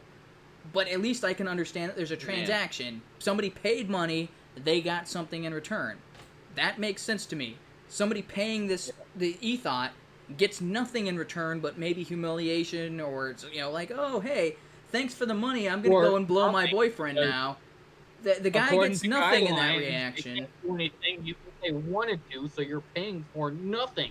Yeah, so they couldn't do anything that you're expecting. They just... You're paying for absolutely nothing. Yeah. I don't get it. And it's not like they're paying because I enjoy your content. I want you to be able to continue making the content. What content? All she does is sit around and talk to people. Like, talk to the guys and tell them that they should be paying her more money. Great content. Thumbs up, whatever. Yeah, I don't get it. Yeah. I would almost rather just walk into my son jerking off in his room on accident and just saying, oh, hey, man-to-man time, let's have a discussion. That's awkward as hell, but paying for somebody online who's just not going to... You're dumping tons of money for nothing, and even if they wanted to, they couldn't. The guidelines say, hey, this is all restricted. What? That's not even softcore. That's like non-core. That's a bunch of...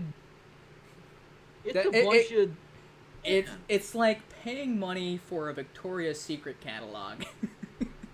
Like, what? Yeah, exactly. It's like the guy beside it, and I'm too scared to grab one. I'll give you $20 if you can go in and grab that Victoria's Secret catalog and give it to me. Like Victoria's Secrets where they're wearing bras and panties? You do realize there's another magazine like just on that rack over there. So like the Victoria's Secret catalogs were free, from my understanding. They used to give those out for free. But it's like there's magazines on the stand that you can buy that have more than lingerie. It's just... All right. Anyway, I mean, there's one talk that I would hate worse than having the birds at the bees conversation. It's don't be a simp. That's like, if you're a dad and you find out your son is a simp, that sounds like a backhand and a front. Yeah, you're like, okay, where did I mess up? If you walk in, if like, okay, if your kid is doing porn, or okay, you're like, okay, I understand that angle. Okay, there's something that needs to be addressed, but you don't feel like a huge failure. Your son is stealing your credit card to pay some girl on who plays Half-Life or not Half-Life. Well, yeah, Half-Life just came out with the VR, but plays Fortnite on Twitch and Animal Crossing. You're like, whoa! I failed as a parent. My son is giving money to this girl to play Animal Crossing. I know. If you're stealing my credit card, you better be getting some action out of that. So. All right. That's a. It's just work. What a terrible thing. All right. Thot. Just. Okay. So moving on to. Okay, that's all I can do. All right. So it's about 8:30. Well, hopefully you can get the rest of this done in the next half an hour or so, maybe 20 minutes, and we'll call it a night. So the next, I don't know if you watched the Libertarian presidential debates, but I've got a clip queued up here at 12 minutes and 48 seconds. You did get that link, right? So I'm only going to play his response to the first question here. All right. So... I have to ask you, what's with the stupid name? You're making a mockery of serious libertarian candidates. Well, let me say, sir, I disagree with that assessment. Of course, I've been using the moniker Vermin Supreme for over 30 years. It's granted, I did use my original campaign was a spoof. Now, this doesn't count as my opening remarks, does it? This was a question. Fine. I'm a little It unclear. does not. Just answer the question, then you get your opening remarks. Thank you. Yes, of course, my name is Vermin Supreme. I'm a friendly fascist that you can trust, and you should let me run your life. I do know what is best for you. That was indeed the satirical take that gave the context to my name, but using this name has allowed me to develop a character and a universe of iconography that people really enjoy, and that is what I'm bringing to the LP. That is indeed part of my offer. I will segue into my. Okay, I'm sorry. Yes, my name is. No, go ahead. Yes, that Vermin Supreme guy. No, that's the. I know what's best. Let me run my life for you, or run your life for you. Yeah. With like a fish on his head. No, he's got a boot on his head. That's his Okay, a boot. That's better, right? All right. So if you Oh man. I like listening to some John Stossel, but you look on his face when talking to that guy. He's like, "Why am I wasting my time?" All right. Okay, so I'm at about a minute or 13:54. So he goes on and gives his opening statement, and yeah. So go ahead and play that to the end here. Okay, opening statement. Gotcha. Yes, and I okay. Yeah. want to add that I understand you have brought more people into the party than just about anybody else. So congratulations to you. Thank you, sir. Thank you, sir. This campaign has been very successful, more successful than I ever anticipated. Once again, I am a meme. However, I am also a lifetime Libertarian Party member, and I'm seeking the Libertarian Party nomination. I am also a highly respected, internationally recognized political satirist, activist, and performer. For over 30 years, I've been using humor and satire as a successful anti-authoritarian communication strategy to both mock and delegitimize the duopoly. Yes, I do sometimes wear a boot on my head, but the magic of the boot is it has allowed me to amplify my free speech exponentially, communicate with an audience of tens of millions around the globe from across the political spectrum, and earn free media around the flat earth. This method to my madness has given me a level of notoriety and reach that allows me to make this legitimate, incredible offer of my services to the LP. Can a serious party risk putting up a perceived joke candidate? I say yes. It's all in the framing. In owning the joke. We must own the joke 100%. Hashtag, we are in on the joke. We are a serious party with serious goals and a platform for America. However, and this is the pivot, the duopoly presidential election spectacle has risen to the level of a joke. And with love, and with spite, and my am I supposed to listen when he said around the flat earth? Yeah. Well, yeah, but he's being serious, and he throws that in there because he can't help himself. But for the most part, I like, okay, this guy he's being satirical. He's making fun of kind of politics in general, because like you said, it's like your friendly neighborhood dictator. He's trying to, but yeah. Yeah. So yeah, there's. He's talking with John Stossel with the boot on his head for like the first minute. Yeah, this is not an interview. This is an hour and a half. This is the Libertarian Party presidential debate.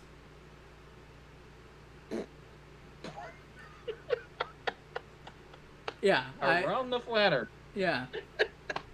Okay. Yeah. So, yeah, I think even after you boot off, I still could not take the guy serious. Yeah. So, and that's kind of very. So, out of all the nominees that were presented, he was the only one I was like, okay, policy wise, he seems to have all of the right. Like I that's the only one I would possibly consider voting for compared to the others. He didn't get the nominee obviously because he's kind of the joke candidate. Let's skip to 33. I would rather him run than Biden. Yeah, honestly. So because at least he knows what he's doing when he's making jokes. He's doing it consciously. Biden is doing it unconsciously. Yeah. The boot on his head said exactly why he's got the boot on his head. Yeah. It's hilarious, but. Yeah, and he's in that speech that you probably were laughing through. He did say, "We're in on the joke." That's his tagline for his campaign. We're in on, like, it's deliberate. It's okay. So if you skip forward to 3306, I believe this is it. But I guess we're not needed anymore. Joe, what parts of the federal government would you keep, if any? Well, that's a good question. I think most libertarians would agree that police, courts, and military would be a good place to start. Would you mind if I expanded on the charity question? Go for it. Okay, because I am a scientist. I need to see hard data, and I think American voters need to see hard data too. I don't think we can just give them glib answers of liberty and freedom. I think they need to actually see it to believe it. So the first thing I would point out is that poverty was going down in the United States in the beginning of the 1900s until we got to the war on poverty. And then we put the war on poverty into place. And once again, government does not do a good job and it slows it down. And a lot of people are critical and they say, well, but it kept going down. Well, that's because the programs weren't implemented for years. And I really like to explain, as you know, I'm a teacher. And I like to explain concepts through stories and examples. And one of my favorite charity examples is that of the United Way in the early 90s. So in the early 90s, there was a big scandal because the president of the United Way spent something like $400,000 on artwork. And by the way, that'd be closer to $1 million now. So what happened? Donors stopped donating. They said, we don't want the money to go to your artwork. We want it to go to poor people who need help. So donations went down. So United Way had to clean up their act to continue to get donations. Now, if you look at the federal government, if you give money to the federal government to help people and they do a lousy job, what do? They just raise taxes. There's right, nothing. So I'm gonna stop it at about 35 minutes. So it's a pretty long answer, but so that is Joe Jorgensen, I believe is how you pronounce the last name, Jorgensen or Jorgensen.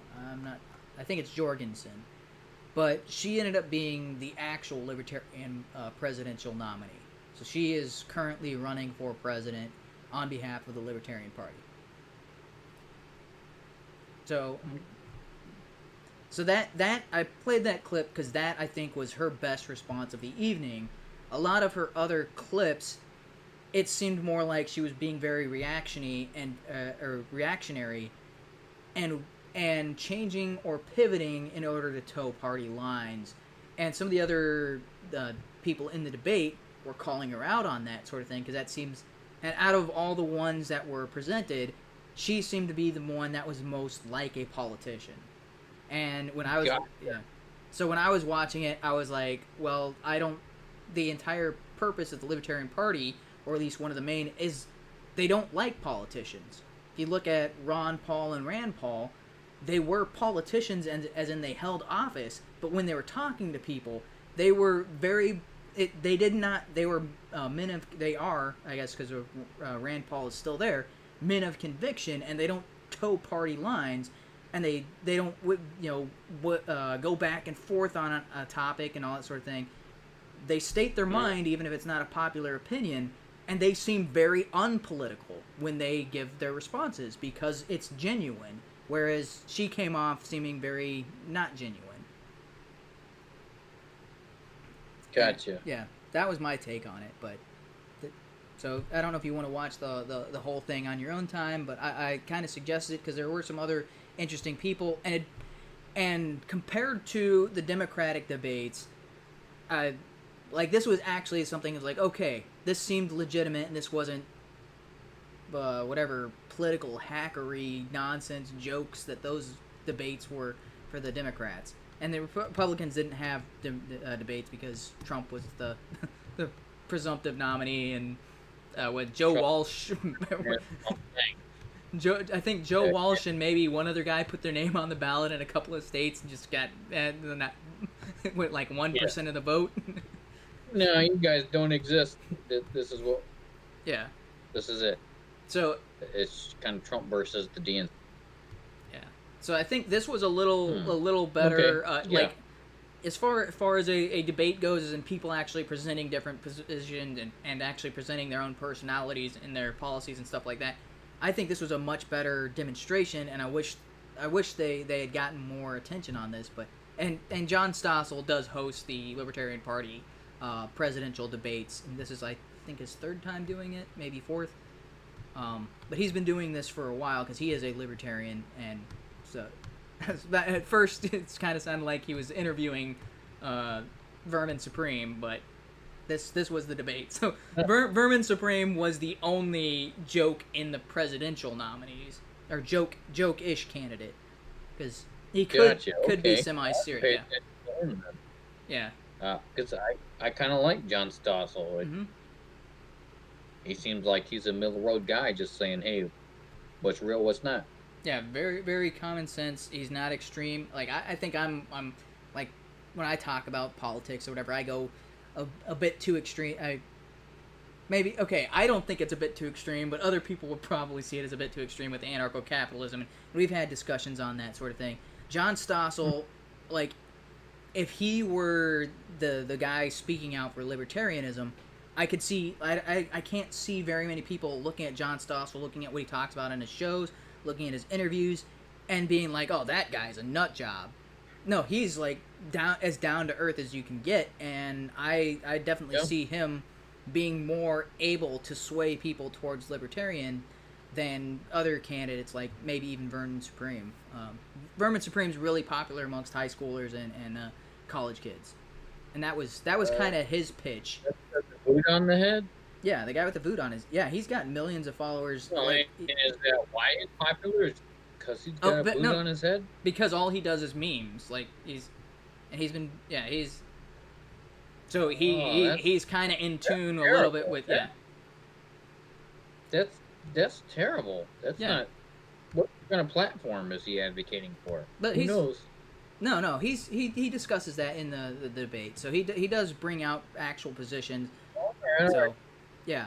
No, but his appeal to bring in... as long as he's got a platform. Yeah, his appeal to bring in new people who haven't heard of being libertarian or haven't heard of anything other outside of Democrat and Republican, he appeals to them through jokes and memes, and then they hear the actual, like, the core of it. Gotcha.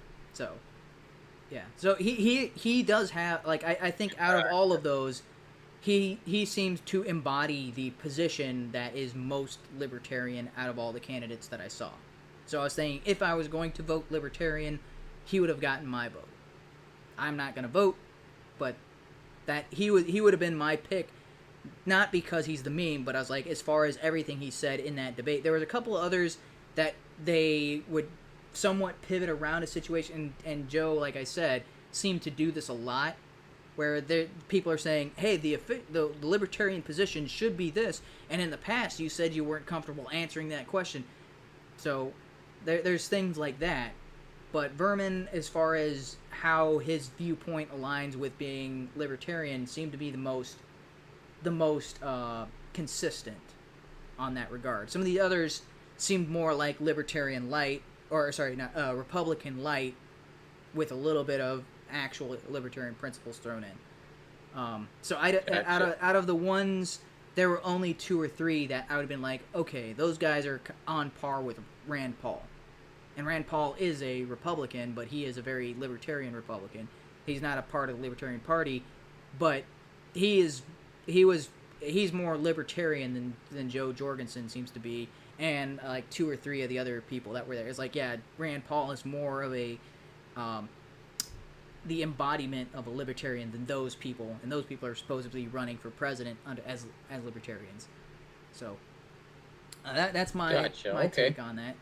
All right. So that's interesting, and unfortunately, so the Libertarian Party does not operate the same way that the Democrats and the Republicans operate, in that the presidential nominee does not choose their own VP. There's a separate election for the VP, and I think that that's how Republicans and Democrats should operate, because that is more along the lines of the foundation of the United States, in which case there was the very first elections in the United States, there was the vote for president, and the runner-up became vice president. And oftentimes that led to somebody being of an opposite political persuasion being the vice president under the president and having, conflicts between them. So, and that was supposed to be a way of keeping the system in check, to keep the president from overstepping too much of his bounds, because, hey, there's the vice president right there. Like, hey, if you screw up and you're out, somebody else is going to come in with the opposite views, or and things along those lines. But the Libertarian Party is a little bit more like that, because there's a separate nomination for the VP, not quite the same as the founding of the country. And the guy who won the vice president nomination, he is a meme candidate. So it'd be like as if Vermin Supreme was her vice president nominee. So the next clip kind of... So the next clip I got queued up here is Jabrowski, which is... Or Jabrowski, I should say. And that's because the lady who made this clip, her name is Julie Borowski, so Borowski is the last name.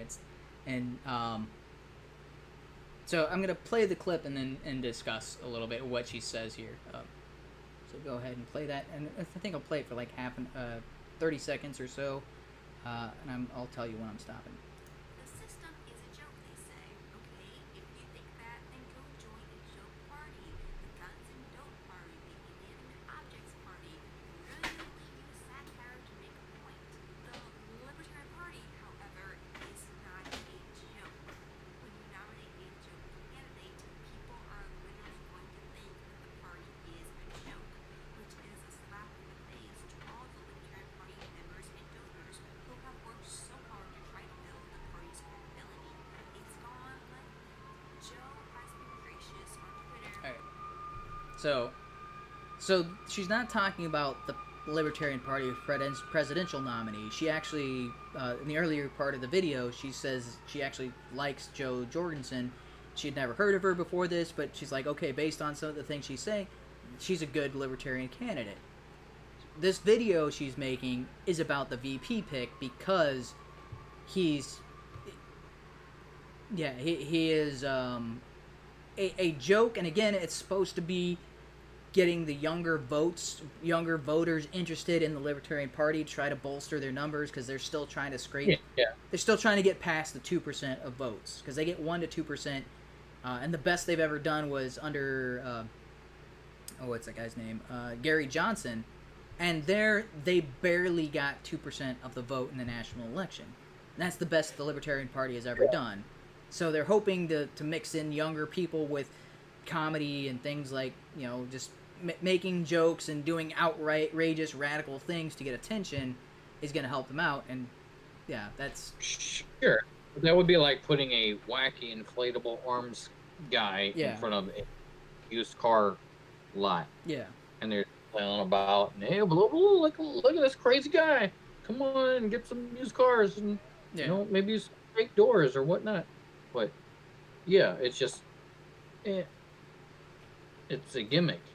Yeah, and I agree with her point here is that while I think Vermin would be, I think he was more consistent on his points.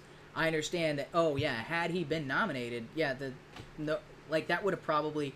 The idea is it might attract more people, but it would not show up in the polls, and it would actually hurt the party in the long run, lose all credibility and things like that. So I kind of understand why they went with somebody who's a little more, somebody who appears more political. The Libertarian Party sway. Yeah. Ever again, like just gone. It's gone. Yeah, and so while the jokish candidate wasn't the presidential nominee, it is the VP pick, and it's gonna draw attention, but like there's no such thing as bad press, and it's like, well, for an individual maybe there's no such thing as bad press, but for an organization there definitely is. Yeah, and I also don't think it's going to draw enough press attention to counteract the negative. Like right now, the vast majority of the country, like almost everybody, can only see the conservative side, or the GOP or the DNC, and for most of the country, that's all that exists. Yeah. I would say to most people, they don't even realize there's a Libertarian Party. Didn't even know it existed. Yeah, and there's more than just that. Well, I mean, people are aware of the Green Party, and I was like, dude, the Green Party has even less polling than the Libertarian Party, and yet people are familiar with the Green Party because of Jill Stein. I don't know why that. Yeah. So, unfortunately, it just seems, since that's the mainstay, that's where most people's thoughts are. That's where they're going to be stuck. And we're kind of stuck with either DNC or GOP. There could be better candidates out there with the Libertarian Party, and that sounds fantastic. I don't see how that's going to sway public opinion anytime in the near future at all. Mm-hmm. And at least with this election, Trump already being the incumbent, already doing what he's doing. Nope. Trump just kind of does his own Trump thing, and so that's what people see, and that kind of dwarfs everybody else. And with Joe Biden just biting his own tongue and being an asshole, I think it's just there's no shot of anybody other than Trump for this next election. I don't see it. And so that was another really good point she made in this video, is she talked about this guy could be the campaign manager or the press secretary or something along those lines. That would be a perfect fit for a guy who's making jokes, because that's what Trump is doing. While Trump does retweet jokes, he's not the one making them himself. He's not being the meme. People are making memes about him. He's not the one making the joke. He's just doing... That is what's her name, who just got hired as like the White House media press secretary. Kayleigh McEnany. Something like that. But I mean, he seems pretty witty and like just will snap back really quick. Yeah. To the press. Really good. So, whole lot of thug moments in the White House. Yeah, whole lot of thug life. Yeah, pretty much. Just shut it down. Your statements mean nothing. Bam, done. So I think she fits kind of Trump's persona within the White House. Yeah, and we'll kind of see where that goes for the next year or so. Yeah, and then there's people like Carpe Dunktum and Mark Dice who do make memes that go around and spread in favor of Trump and are used to generate more attention to him. But it's not Trump being the one making the memes himself. He may retweet them, he may, put spotlights on them, but he's not the one making them. And his PR, his campaign staff, also doing very similar stuff, like like the end quote, "Let them eat ice cream" from Nancy Antoinette. Yeah. That was a very meme campaign. But that wasn't Trump making that. That was his campaign staff, and it's a very good campaign ad. It was pretty brilliant. Yeah. Yeah.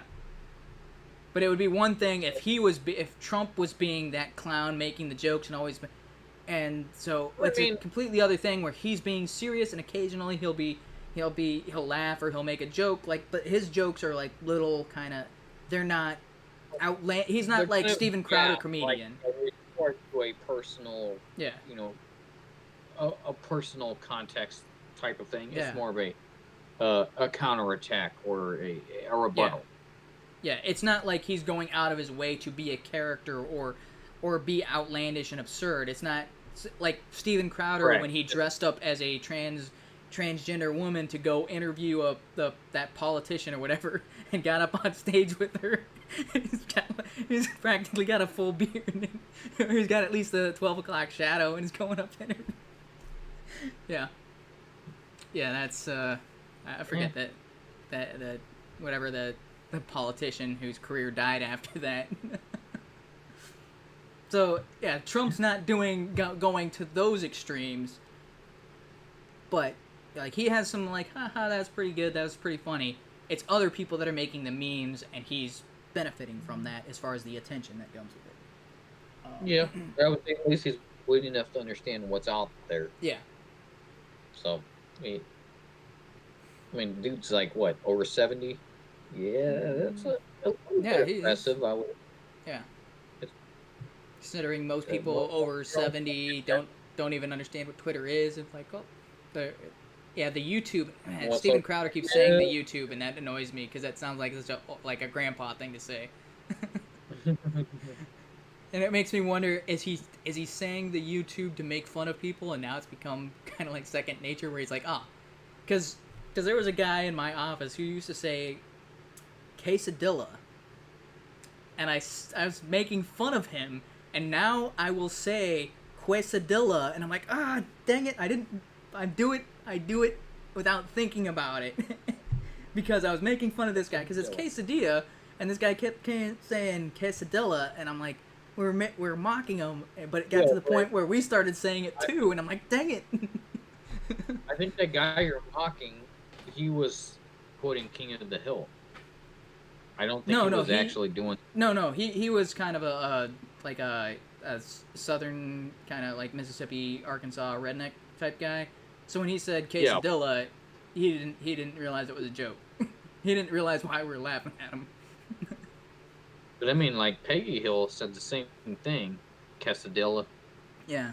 And she was like a Spanish teacher. That's the joke. Is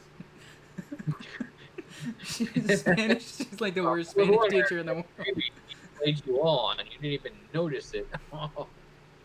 No, because we made him aware. I was like, yeah, it's quesadilla, and like, yeah, I've always heard quesadilla. Okay. Yeah, he was kind of a good old boy, good guy. Just he would say things that were like really weird, and like, yeah, that's because he's from the deep south. Actually, kind of right now. All right, so it is just about 9 o'clock, and I've got one last clip. It's a YouTube video, so hopefully, like the other video, this isn't taken out. Nope, still up. All right.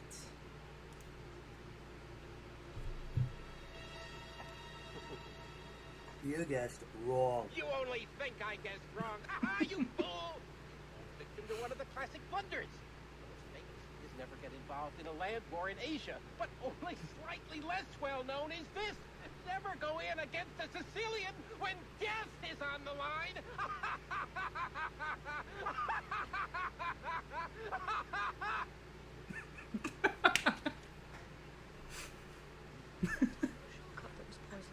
They were both poisoned.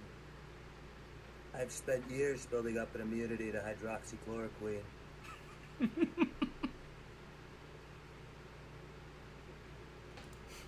That is awesome.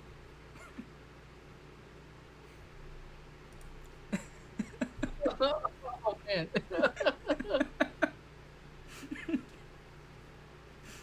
That's a good one. Oh, what is that guy's name? Oh, I completely forget it. Mm-hmm. Oh, the guy who's laughing? Yeah. Oh, no, Brian Stelter? Stelter. Okay, yeah. Dude. That kind of makes it like just. It's a silly reference. The Princess Bride. It just nails it. Yeah. Just directly. That has been the last 3 years. Yeah, and his face fits so great. Yeah, they did a really good job making his mouth seem. I don't know if that's some kind of like software that was used or something like that. That the Trump superimposed wasn't so good, but and the voice was a little. It looked like his face fit on that body, and he was just jackhole. Yeah, and it's a really great scene too from a classic film. Just staring like, oh, okay, all right, yep. Just like.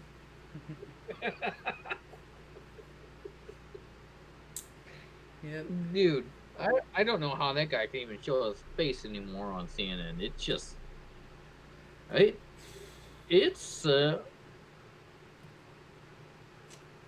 yeah, it's really weird. How is that network even being taken serious at all? I don't know, but it's from last I heard, he's got the lowest ratings on that network, which the network's not doing great in ratings. Like their highest rating show gets like 2 million views or something like that. From what I understand, is his show is sitting at maybe 100,000 views or something like that. I'm like, there's YouTube videos like. They're just slapped together at no budget, no operating expenses. More people would actually watch Lily sing, than his commentary. Yeah. And nobody wants to watch either. No. Yeah, there are, duct tape productions on YouTube that get more, like mine doesn't, but there are others that stream regularly that they're and they get more views on the same night as Brian Stelter, and there's just some guys in their garage or whatever doing a podcast, and they get that many views, and they're making, when they're making money through super chats and ads and stuff like that, they're probably making more of a profit than Brian Stelter, because you think he's got the studio that they're operating out of, it's paying all those people, like all the people running the cameras, the staff in it. That more than likely, Brian Stelter's show is costing CNN money. I don't see how they're making a profit off of that. He seems a bit worse than Don Lemon. I don't like Don Lemon, but at least he's consistent with his just being an a-hole. Yeah. Stelter, dude, I don't think he can tell the truth ever. Yeah, Don Lemon and Anderson Cooper, I don't like them and I don't agree with them, but I can understand why someone would give them a show. Same thing with Rachel Maddow. I don't like her, but I could see why people gave her a show. Brian Stelter's what is redeemable? Well, of course nobody watches him. He's there's nothing. Yeah, who gave him a show and why? Why isn't the person who gave him a show fired? Time you open your mouth, your show just collapses, and everyone can say, "You're full of it." Yeah. That's. Yeah, I don't understand how that dude's even there. Yeah. So it's like the Anderson Cooper, I understand why somebody else would hire him. I personally would. Don Lemon, I understand why somebody else would hire him. I wouldn't. Brian Stelter, I'm like, who would hire this guy? Who is... Yeah. Why are you still here? Why are you even in this job market? Not even on the... whatever progressive left side, you're an imbecile. Yeah. You're just the worst. Yeah, so, the worst. The worst cable news has to offer. That's saying something. Considering there's a lot of awful. And on Princess Bride, that's pretty hilarious. All right. It kind of fits. It just he embodies that character. Yes. Just so self-assured. You keep on using that word. I don't think that word means what you think it means. Alright. Yep, that's all I had for the show. So thanks for being available on Thursday, and hope maybe Yeah, I think on Thursday I'm actually going up against Crowder. Whatever.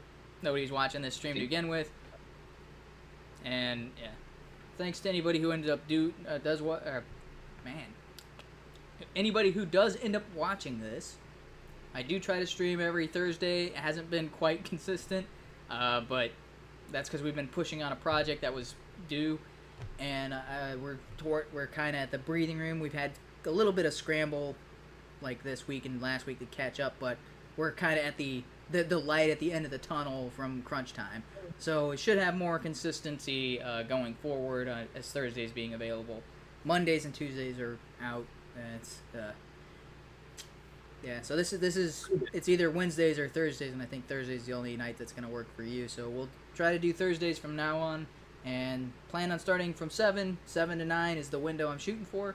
Went a little bit over, but 5 minutes is much better than going to 10:30 like some previous streams have gone. But thanks for joining me, and I'll see you guys Thursday if anybody does tune in. Yep, later. All right.